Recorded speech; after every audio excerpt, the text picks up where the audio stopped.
The former Premier launched his most outspoken attack yet on his successor, but one. Boris Johnson warned the Conservatives are drifting to defeat under Rishi Sunak. In a series of interviews with close ally Nadine Dorries for her new book, the former Prime Minister said voters in the Red Wall were returning to Labour because the Tories were giving them nothing to rally behind. He said, "You've got to have an agenda for change in the country. They voted for change in 2019 and they are drifting back to Labour in those Brexit seats because they're not seeing a changed government. Nothing to rally behind, nothing. We are just drifting to defeat." Mr. Johnson, who was forced out of number 10 last year following a series of scandals including the Partygate row, added, "The more time passes, the more I worry."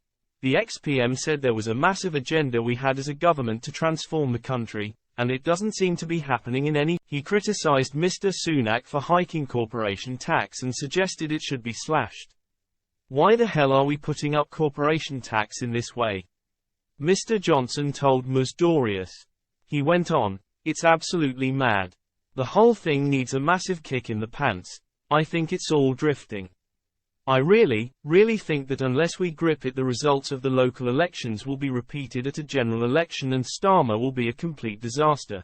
Mr. Johnson added that he feels a massive sense of frustration that his 80-seat majority. He said, "We could have kept the whole thing going if people had not prevailed upon Rishi to do something that was not fundamentally in his interest or in the best interest of the country." He also claimed Mr. Sunak was the stooge for his former chief advisor Dominic Cummings. The ex-PM said, "I heard that Cummings has said he started to plot to get rid of me in